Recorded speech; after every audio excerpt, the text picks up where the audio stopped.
out-of-the-body experiences and one near-death experience in the light of neuroscience and the rejection of dualist notions of human being.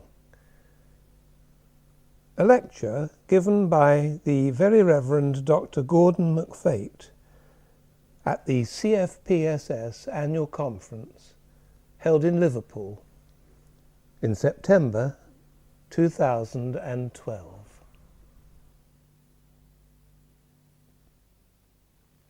We human beings are analytical by nature, dividing wholes into parts and finding out how things work.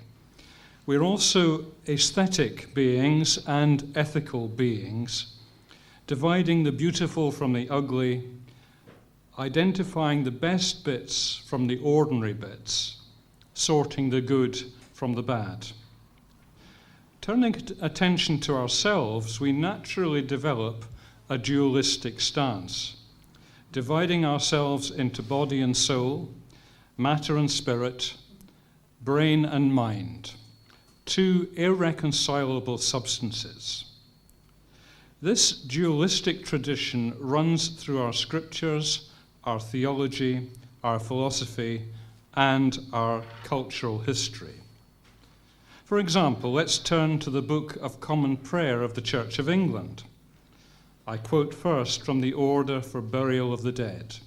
Quote, "Almighty God, with whom do live the spirits of them that depart hence in the Lord, and with whom the souls of the faithful, after they are delivered from the burden of the flesh, are in joy and felicity."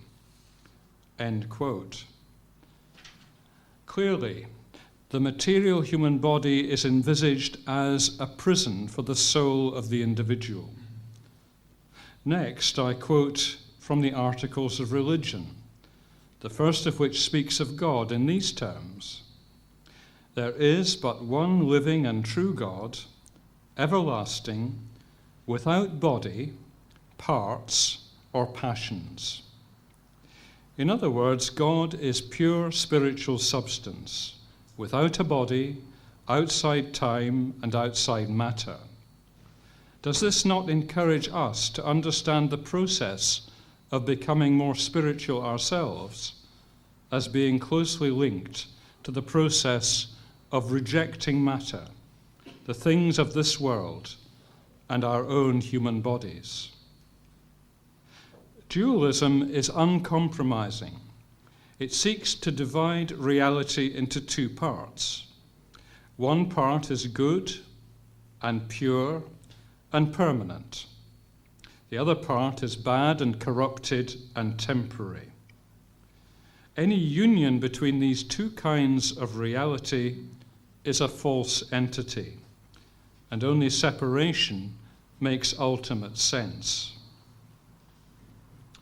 Two other extreme traditions flank dualism.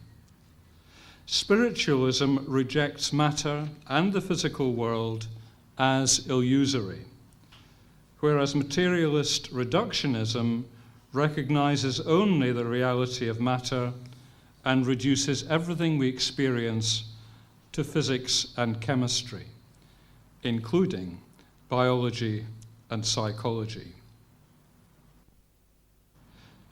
43 years ago, I myself had an out-of-body experience, which was also a near-death experience. It led to a change of life, conversion to Christian faith, and a vocation to priesthood.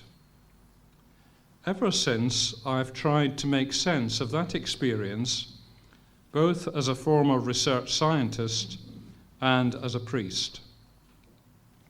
Making sense of that experience must take account of the traditions of dualism and of Gnosticism in theology and philosophy, but also the more recent rejection of dualism by the Church. It must also take account of the experiences of those who have had OBEs or NDEs themselves, the uniformity of their reported experiences, and the interpretations and explanations of these experiences. So how am I going to tackle this? I propose to begin with theology, philosophy, and history.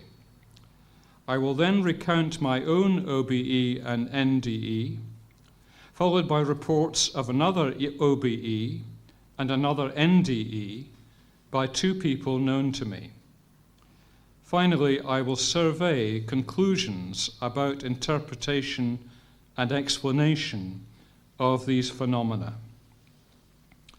The reason for my approach is simply this.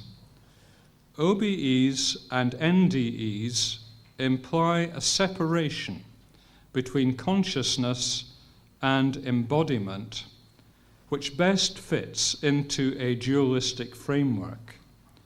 But intellectually and existentially, such dualism brings its own deficiencies and difficulties, which must be recognized. In St. Matthew's Gospel, we encounter this dualistic statement, quote, "Do not be afraid of those who kill the body, but cannot kill the soul." However, it is the Gospel of John, which is the most dualistic book of the Bible, linked as it was to the Essene Qumran community and the dualistic tradition within Judaism, envisaging apocalyptic conflict between the sons of light and the sons of darkness. John speaks of Jesus as the pre-existent divine Logos and light of the world, contrasted with the world itself as darkness and death, and speaks of the disciples effectively as resident aliens. John also speaks of God as Spirit. I quote 3 verses here together. "It is the Spirit that gives life. The flesh is of no avail. That which is born of the flesh is flesh, and that which is born of the Spirit is spirit. If you were of the world would love its own. But because you are not of the world, but I chose you out of the world, therefore the world hates you." End quote. St. Paul, in his epistles, seems to develop a dualistic opposition of flesh against spirit, but his purpose is simply to contrast ways of living, as he makes clear in the letter to the Romans. Quote, "For those who live according to the flesh set their minds on the things of the flesh, but those who live according to the Spirit set their minds on the things of the Spirit." End quote. In fact, Paul has a strong theology of the body. Indeed, he speaks of the body as the temple of the Holy Spirit and the need for a spiritual resurrection body to replace our physical body after death. However, in 2 Corinthians, Paul contrasts the transitory and impoverished nature of embodied physical life when compared with the life to come. I quote these words, again combining verses. "For we know that if the earthly tent we live in is destroyed, we have a building from God, a house not made with hands, eternal in the heavens. We know that while we are at home in the body, we are away from the Lord. We would rather be away from the body and at home with the Lord." It is Paul who gives one of the first reports of a possible OBE in 2 Corinthians, using the expression ektos to somatos, out of the body, in his description. Quote, "I know a man in Christ who 14 years ago was caught up to the 3rd heaven. Whether in the body or out of the body, I do not know. God knows. and I know that this man was caught up in paradise, and he heard things that cannot be told, which man may not utter." End quote.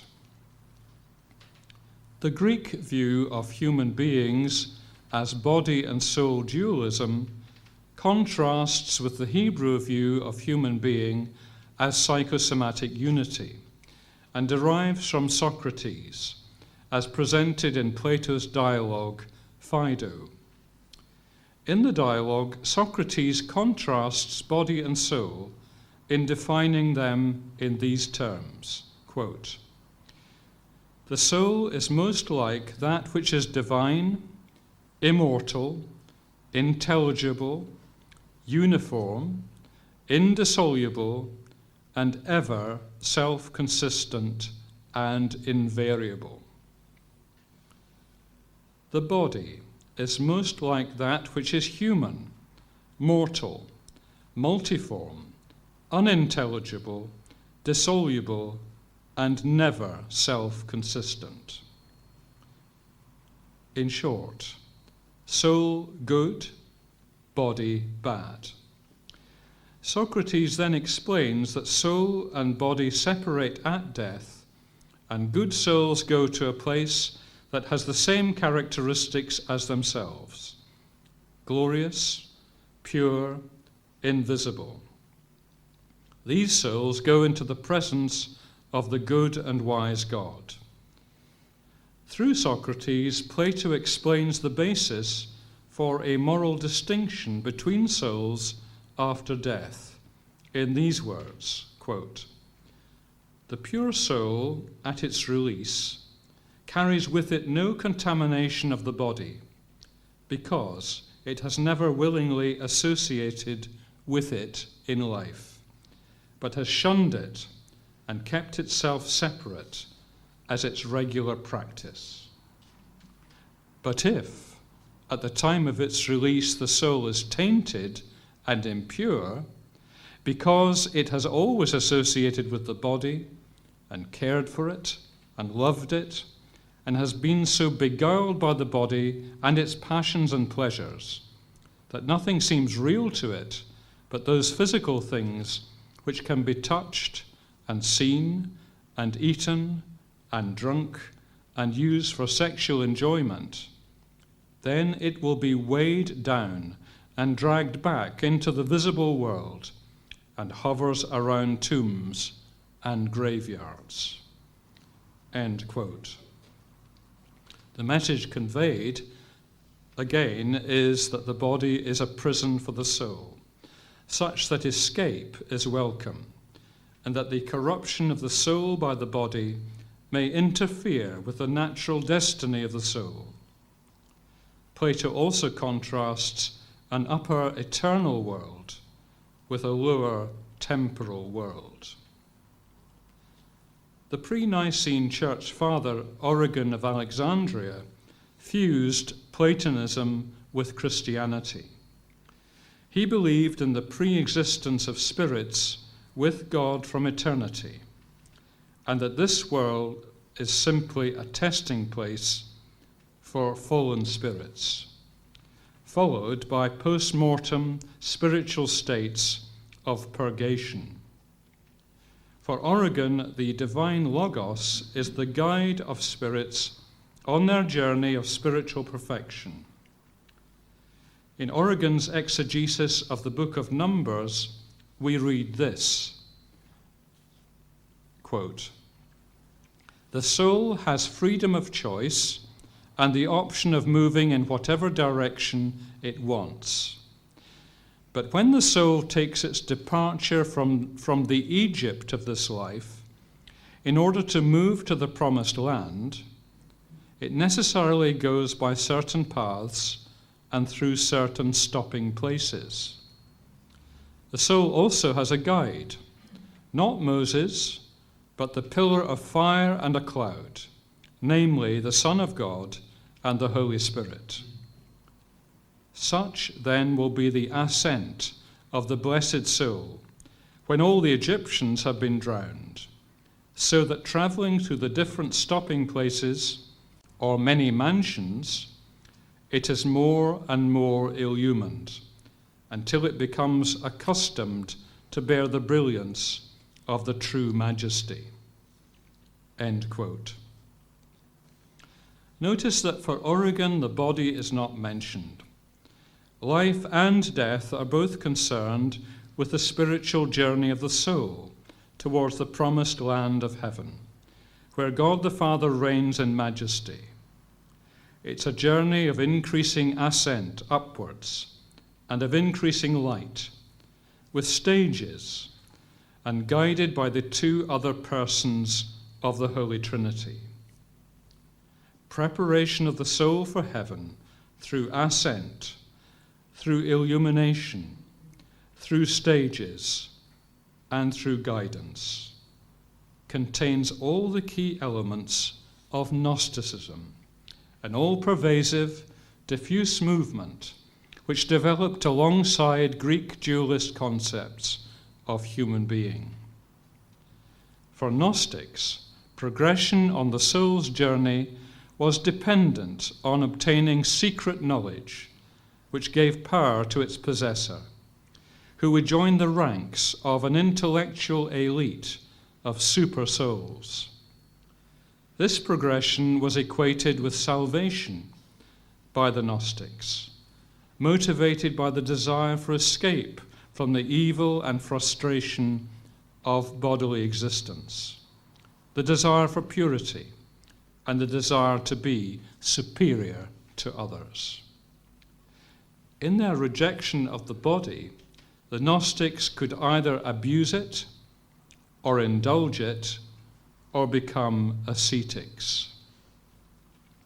The Gnostics misinterpreted St. Paul's distinction between flesh and spirit in Galatians 5 to mean that our bodies are evil, but our souls are good, thus scapegoating the body and matter itself. In various guises, the heresy of Gnosticism is still alive and well today. Continuing with this history of dualism, I turn next to the Cathars of the 14th century in the south of France. For them, matter is corrupt, and so the body is corrupt. Therefore, God had nothing to do with creation, being a spiritual God of purity and light.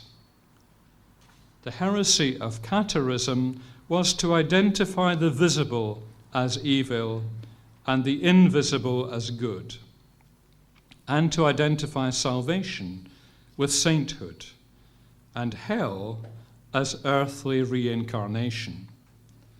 The Cathars even embraced Platonic pre-existence in their belief that human beings are really angels tempted out of heaven, who through living as so-called perfects can get themselves back to heaven. Undoubtedly, the fusion of Platonism and Christianity influenced the development of alchemy, with notable practitioners such as Paracelsus in the 16th century and Sir Isaac Newton in the 17th century. The key principles were those of transformation of elements, parallel to transmigration of souls, and purity of elements by separation, parallel to separation of body and soul. As Paracelsus tells us in his Volumen Medicininae Paremum of 1520, quote, "Alchemy is nothing but the art which makes the impure into the pure through fire. It can separate the useful from the useless and transmute it into its final substance and its ultimate essence." End quote. We have yet to consider the acknowledged champion of dualism, arguably the founder of modern philosophy, René Descartes. convinced of the prime importance of reason and haunted by the need for certainty, he concluded that his own existence was obvious to himself, even when he was engaged in the act of doubting, famously stating, cogito ergo sum, I think, therefore I am. In other words, Descartes recognized himself as thinking substance, or res cogitans. From this, he developed a proof of God's existence as a perfect being, and then for the reality of the world as so-called extended substance, or res extensa. The dualism of Descartes therefore divided thinking substance from extended substance, and so divided mind from body. In response to Descartes, his contemporary in the 17th century, Benedict de Spinoza, argued that although mind and body are clearly different, there is no need to give a dualist account of nature, such that there is irreconcilable division between the two. Therefore, Spinoza said, there must be a correlation between a mental event in the mind and a physical event in the brain. The neuroscientist Antonio Damasio has extensively researched the influence of emotional pathways on rationality through studies of brain-damaged patients, demonstrating that body-brain mutual interactions are essential for rational decision-making, for conceptualization of the external world, and for the internal conscious self. His work challenges the dictum of René Descartes, suggesting that there can be no isolated thinking substance or mind, but that thinking itself is inseparable from the body, with both rational and emotional components. In his own words from his book, Descartes' Error, Damasio says this, quote, "This is Descartes' error, the abyssal separation between body and mind, between the sizable, dimensioned, mechanically operated, infinitely divisible body stuff on the one hand, and the unsizable, undimensioned, unpushable, non-divisible mind stuff. The suggestion that reasoning and moral judgment and the suffering that comes from physical pain or emotional upheaval might exist separately from the body.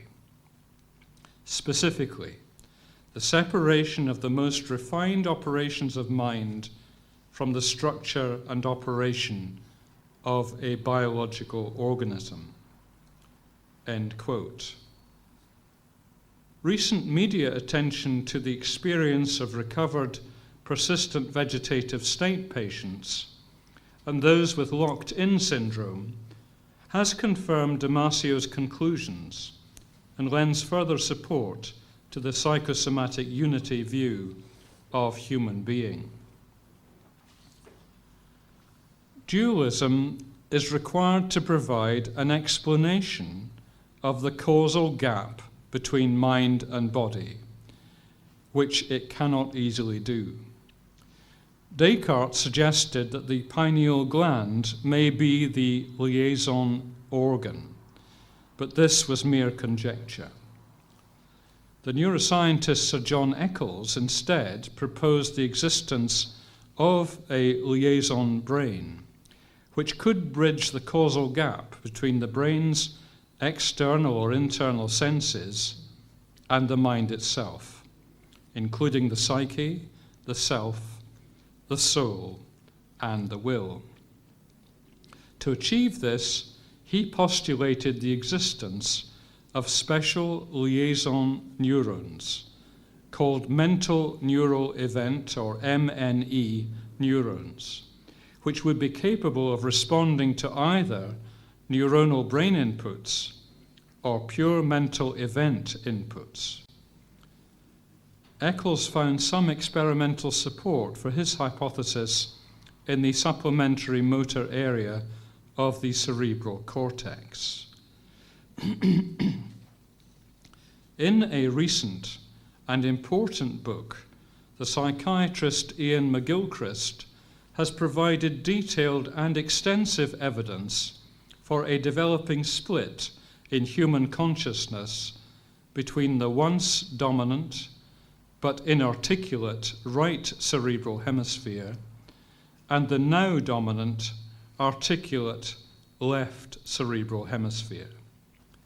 McGilchrist argues that this growing split between the hemispheres is not to be caricatured as two divided minds in each of us, but that the history of Western culture demonstrates increasing dominance of the left hemisphere and less cooperation between the hemispheres, although interaction between the hemispheres remains essential because the hemispheres are each specialized in different ways. In terms of the link between consciousness and the body, important for explanations of OBEs particularly, McGilchrist reminds us of the difference between the right hemisphere's relationship with the body and the left hemisphere's relationship with the body. In his book, The Master and His Emissary, he says this, quote, "The right hemisphere is deeply connected to the self as embodied. The left hemisphere carries an image only of the right side of the body. So when the right hemisphere is incapacitated, the left part of the individual's body virtually ceases to exist for that person. For the left hemisphere, the body is something from which we are relatively detached, a thing in the world like other things. Interestingly, when there is right hemisphere damage, there appears to be a removal of normal integration of self with body. The body is reduced to a compendium of drives that are no longer integrated with the personality of the body's owner." End quote. Incapacitation of either right or left cerebral hemisphere can be permanent or semi-permanent due to stroke, or can be temporarily produced by selective anesthesia of a single hemisphere. It is tempting to conclude that if the two hemispheres were uncoupled, the consciousness of the right would accord with a psychosomatic, integrated understanding of self, whereas the consciousness of the left would accord with a dualistic understanding of self. However, this speculation is probably redundant because it is likely that self-consciousness is only possible in the left hemisphere, as only it has language and speech centers. Having reviewed the history of dualism, we are brought to the very kernel of the so-called mind-body problem. Admittedly, a dualist understanding of human beings readily explains phenomena such as OBEs and NDEs. The difficulty is that dualism cannot easily explain how mind interacts with brain in ordinary life, such that the causal gap is bridged. Dualism means irreconcilable juxtaposition of two very different, independent substances, soul and body, mind and brain, spirit and matter. By contrast, psychosomatic unity readily explains the interaction of mind and body in ordinary life, because mind is seen as an epiphenomenon of brain. There is no causal gap to explain. However, psychosomatic unity cannot easily explain phenomena such as OBEs and NDEs. It's now appropriate to consider 3 cases of OBE and NDE, the first of which is my own experience. On a summer day in 1969, during my first university vacation, some friends invited me out for a drive. We piled into a small car. Then disaster struck. Our car collided head-on with another car in a quiet country lane. I have no recollection of the accident itself. All was blackness. When I became conscious, I was faced by an incredible shock. I seemed to be floating above a green field. As I looked down, I saw 2 men in uniform stooping over what appeared to be a lifeless dummy. But the dummy had a face, and on zooming my attention downwards, I realized it was my own face. I was looking at my own body, and so at that moment, I was disembodied consciousness. Impossible, I thought.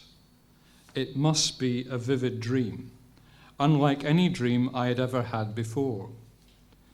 Yet I still felt I had a body because I was still able to see, but not hear. There was more. I felt I was free to move anywhere. Suddenly I moved away and seemed to enter a cloud which was filled with dazzling light. And in that light I met a person with whom I felt totally at peace and happy, all anxiety gone. I just wanted to stay there. No words were spoken, yet somehow we communicated. I learned somehow that I was to go back. I resisted. I did not want to go. Darkness followed, accompanied by the sound of thundering in my ears and the sensation of going downwards into a tunnel or a plug hole. I woke up in a hospital bed, winched up to traction apparatus for the treatment of my fractured pelvis. My friends had suffered relatively minor injuries and were soon to be discharged. Both of the people in the other car had been killed. Apparently, I had suffered a cardiac arrest on being moved from the wreckage by ambulance men. Gradually, I absorbed the enormity of what had happened to me. In those days, OBEs were not reported or widely known. I decided not to talk about it. No one would believe me. Yet for me, that experience had profound significance. It opened up the possibility of the supernatural to which my rational mind had always been closed. The person I had encountered in the light communicated a love and a peace beyond anything I'd ever known. That experience was not for me proof of life after death, because it can only have lasted a matter of minutes, and because I came back. Rather, it was the stimulus for beginning a religious quest. At university, I was training to be a scientist and a doctor, but science and medicine were incapable of analyzing that experience. Only religion could make sense of it. A brief commentary on my own case, which combined an OBE and an NDE. It was primarily a visual experience, a passive experience, without sound, until, of course, I was returning to my body. I still felt embodied somehow, yet much freer to move and to direct my gaze in what felt like a zooming fashion. My thought processes felt normal. In fact, I felt much more aware of everything, analysing the situation as it unfolded. About 4 months after my OBE, I was back at university and had a single repeat episode of OBE while resting, in which I found myself briefly out of my body and halfway up the wall of my student bedroom. There has been no recurrence since then. I turn now to a second case of OBE, narrated by a lady who heard me give a talk on my experience 2 years ago. She was undergoing a surgical operation and had been duly anaesthetized. During the operation, she regained consciousness and found herself behind the 2 operating surgeons, looking at her own body from the side, not above. And she remembered the conversations between the surgeons and the other theatre staff, continued to watch the operation, and at some time returned to her body. The operation itself seemed to have occurred without incident, and so the OBE was not an NDE. In this case, the woman still felt herself to be embodied despite looking at her own body, and felt herself to have normal thought processes. But the experience itself was both visual and auditory, despite having no functioning eyes and ears. Finally, a third case of NDE reported by a member of my congregation who sustained 2 cardiac arrests in quick succession while in hospital. During the first cardiac arrest, he had the following experience described in his own words, after which he produced a detailed drawing of it. Quote, "I was in a cool, dark tunnel and floating towards this figure dressed in a dark gown, pointing to a very big, bright light at the top of the tunnel. Lots of things that looked like rugby balls were flying past me very fast, hundreds of them, going towards this bright light. They seemed to shoot off sparks from the rear as they flew towards the light, and the wind they caused was very strong, yet warm and not frightening. I was floating and would not go with the flow. I hesitated. I wanted to go to the right instead, where I saw a tunnel into a bright, flowery garden, which was beautiful. But a dark, monk-like figure, who was huge, but himself chained, was obstructing me from going into the garden. As I hesitated, I felt I had to go back to help the old guy who was lying nearby to my left. He seemed in a bad way. I looked at this body, but did not recognize it as me. As I started to go and help the nurse, I saw myself join a dusty cloud entering this body. It felt like I was entering a cage or box or something that was going to restrict me, but I could not help myself and went on into the corpse. I am told that when I regained consciousness, I asked for paper and a pencil, and I drew what I saw. After that, I fell asleep. He then had his second cardiac arrest, in fact. When I awoke, the doctor came to me with the drawing and asked me to sign it. I asked who drew it. The doctor told me I did.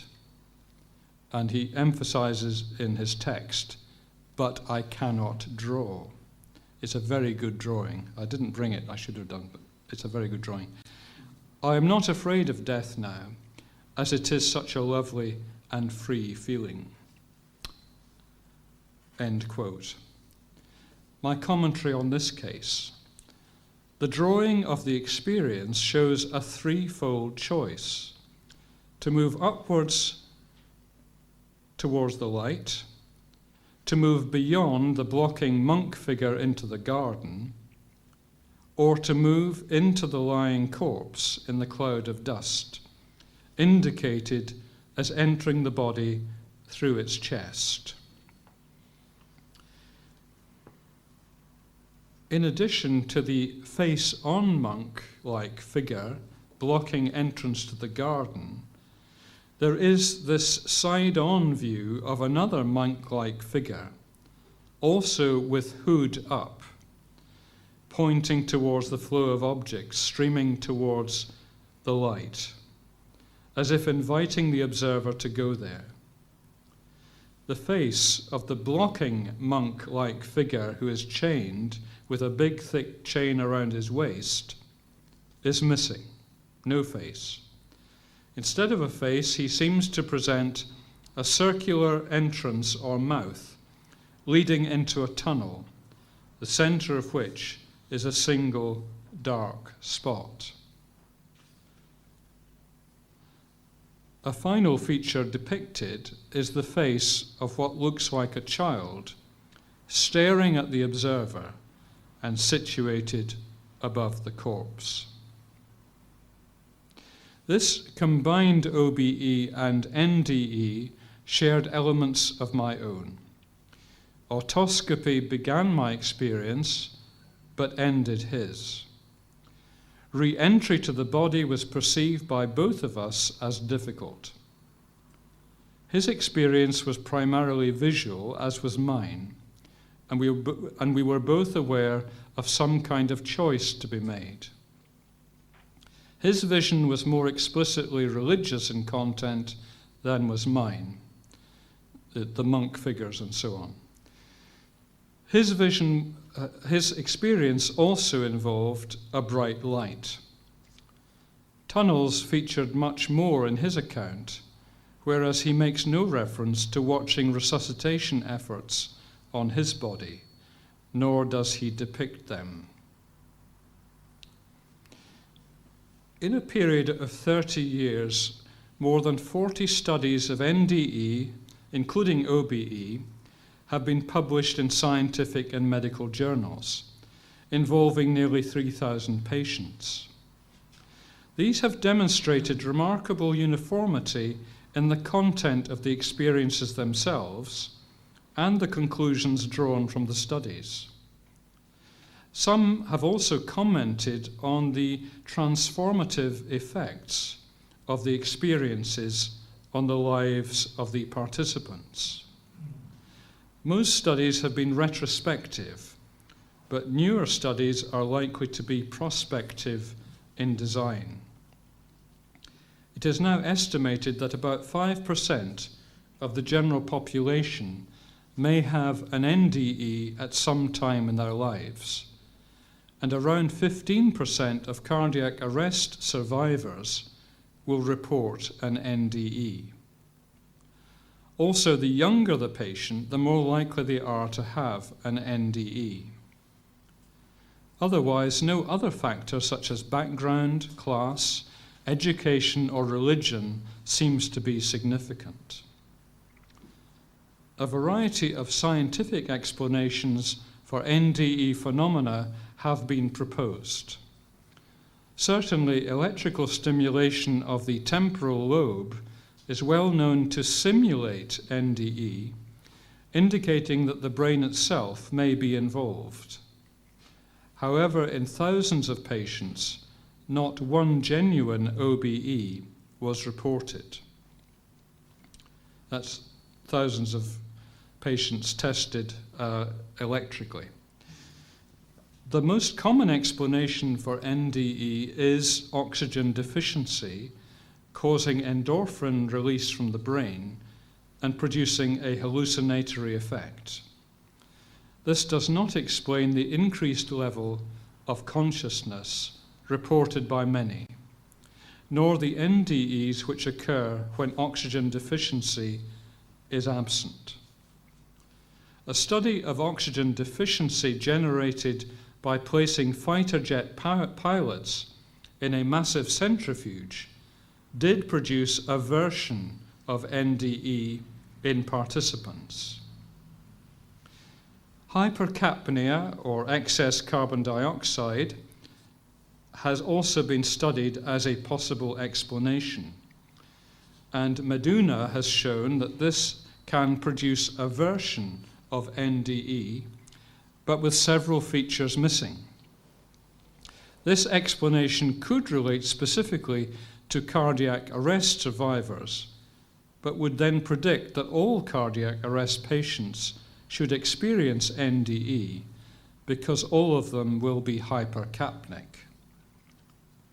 It's known that the anesthetic drug ketamine can block NMDA receptors in the brain and so cause hallucinations. It is likely that any NMDA blocker could do the same, including self-produced molecules in the brain, and these may be related to NDE phenomena. Also, a variety of psychoactive drugs can compete with the neurotransmitter 5-hydroxytryptamine in the brain, causing a hallucinatory effect. One of these, dimethyltryptamine, or DMT, is naturally produced in the pineal gland at the base of the brain. This DMT molecule can be released in large amounts in response to extreme stress situations by means of the stress hormones cortisol, adrenaline, and noradrenaline.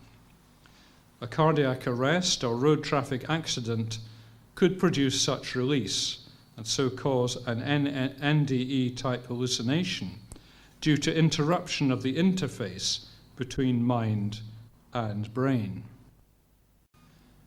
Dr. Pim van Lommel is a physician who has made extensive studies of NDE and OBE. I have relied on his evidence criticizing physiological explanations for the phenomena. In respect of other explanations, he simply says this, quote, "A summary review of the psychological approaches prompts the conclusion that expectations, depersonalization, dissociation, personality traits, hallucination, fantasies, deceit, all fail to explain the empirical features of an NDE," end quote. Lommel himself conducted the first large prospective study of NDE, involving 344 patients in Holland, of whom 12% reported NDE, and all of whom had been clinically dead. Those who reported deep NDE were far more likely to die within 1 month of it. The 62 patients who reported NDE experienced one or more of the following at the level of 15 to 20%. OBE, moving through a tunnel, communicating with light, perception of colors and or a celestial landscape, life review, presence of a border, and meeting dead friends or relatives. No consistent physiological or psychological factors could be correlated with the NDEs. Participants were followed up for 8 years, and those who had NDEs were significantly different from those who had not, in terms of positive attitude to life and other people, transformation of life, and generosity. Ring and Cooper researched the NDEs and OBEs reported by blind people and found that half of those with NDE visualized their own body, as did 7 out of 10 with OBE. Otherwise, the group studied experienced visions such as radiant light, otherworldly landscapes, angels or religious figures, and dead relatives to the same degree as sighted people with NDEs and OBEs. This appears to be critical evidence of some form of extrasensory perception. Beyond the dying brain or oxygen deficiency explanation of these experiences, hallucination is the second explanation most favored by materialists who equate mind and brain. The psychiatrist Bruce Gregson has analyzed the evidence for this explanation in these terms. Quote, "The major advantage of the hallucination model is its compatibility with the materialistic worldview favored by the majority of neuroscientists. The major disadvantage of the hallucination model is that it fails to account for the phenomenon of accurate perceptions and is plausible only if we discredit or discount much of the data. But disregarding disagreeable data is the hallmark of pseudoscience, not science." End quote. Perhaps the most scientifically interesting aspect of the NDE is the reporting of accurate perceptions of the immediate environment obtained by OBE observers, which can be corroborated by an independent witness, whether relating to an event or an object. Research of 107 such reports by Holden revealed that 37% of these reports were clearly authenticated by the objective evidence, and a further 55% were almost certainly accurate too. Hallucinatory explanations could only be attributed to 8% of these cases. A previous study by Sabom identified 6 cases of OBE in which accurate corroborated details were reported by patients. These studies provide a very limited amount of objective evidence in a field which otherwise depends upon anecdotal reports. Professor Michael Marsh is a former research physician and now theologian who has analysed all of the available literature on OBEs and NDEs in a major study recently published. He affirms his commitment to the scientific orthodoxy that mind equals brain. He also affirms the Christian theological orthodoxy that human beings are psychosomatic unity and that belief in the resurrection must mean real death, a true discontinuity of existence. I summarize his concluding criticisms here. Quote, "My first objection to the notion of these experiences representing mind operative out with brain is notably their triviality. Clearly, there were no dead brains. We should be reminded of more recent experiments in cognitive psychology pertinent to the ability of subjects to perceive without consciously being aware that they had done so. What we need is some robust indication that mind was capable of exhibiting entirely different, coherent mental accomplishments away from the body. My second objection is the incisive issue whether the total personality of any subject could capably enjoy the corporeal independence claimed without the neurological underpinning of the brain." End quote. OBEs and NDEs offend against scientific and theological orthodoxy. So let us review the facts. First, a great many credible witnesses report enhanced consciousness and extrasensory perception of the real world, independent of their bodies, during cardiac arrest when there is no measurable activity in the brainstem or cerebral cortex.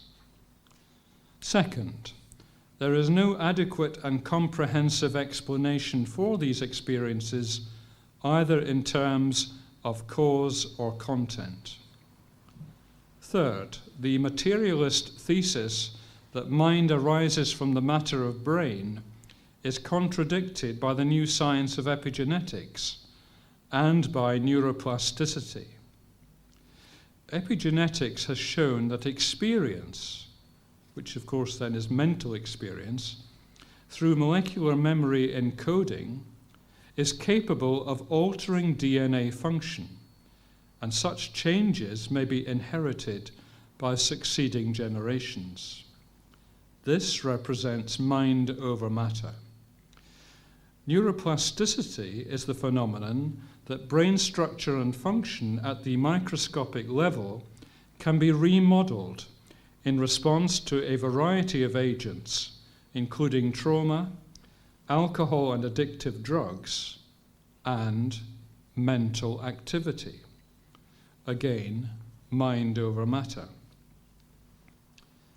I began with a critical reassessment of dualism and its conceptual history, noting the explanatory difficulty it poses and the fundamental and damaging consequence of rejection of the human body. Nevertheless, we accept other paradoxical dualities which are irreconcilable. Classical physics gives a good account of the macro world, and quantum physics gives a good account of the micro world. Yet the two are irreconcilable.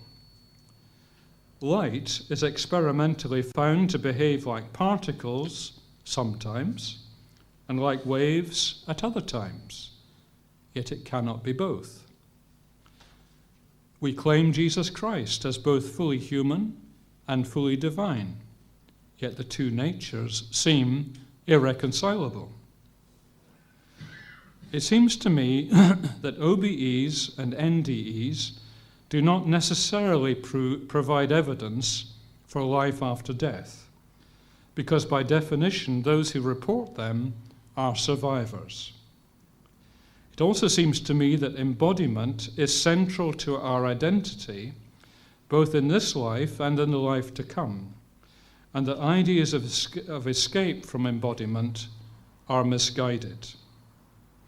I therefore prefer to focus attention on the relationship between the brain and consciousness, and how dissociation or delocalization of consciousness might be possible, offering two admittedly speculative explanations.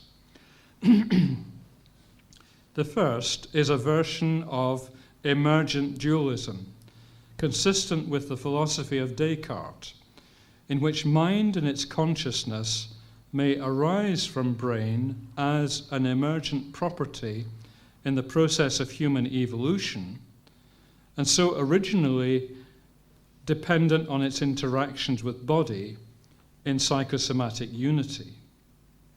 However, through its learned experience both of body and world, the mind may develop the capacity to operate independently of body and its brain, in dualistic manner, under extreme circumstances and for short periods of time, using extrasensory means of perception. The second, more radical explanation offered is a version of panpsychism, akin to pantheism or panentheism, which is consistent with the philosophy and theology of Spinoza. We assume that matter and energy are fundamental in the universe, and that consciousness is some kind of biological epiphenomenon. It could be the reverse, such that consciousness may be universally fundamental and that matter and energy are epiphenomena of it. Think of cyberspace, empty of matter but full of information. We know from our use of the internet that almost unlimited amounts of information can be encoded in electromagnetic fields and decoded on our screens as information in both sound and vision. If universal consciousness could communicate both personal and general information to us through electromagnetic fields, irrespective of time or space, bypassing ordinary sensory pathways, then extrasensory perception of the world and other realities might be possible in extreme circumstances. Thus, rare access to a higher consciousness might be afforded against the ordinary consciousness of everyday life generated by psychosomatic unity. Quantum physics could provide the theoretical basis for such an explanation. If even one of the many thousands of NDEs and OBEs reported is a real experience, then both scientific and theological orthodoxies are challenged. Specifically, critical questions are raised about the possibility of extrasensory perception and extracorporeal consciousness, which I have attempted to address. A question is also raised about survival of death, although I have not tackled this possibility. I conclude that a version of dualism may be acceptable as an explanation of these phenomena, provided it does not imply rejection of the fundamental importance of embodiment, notwithstanding the negative cultural history of dualism in the Western world. I also conclude that panpsychism may actually be a bigger version of psychosomatic unity, capable of explaining the cause and content of these experiences. Thank you.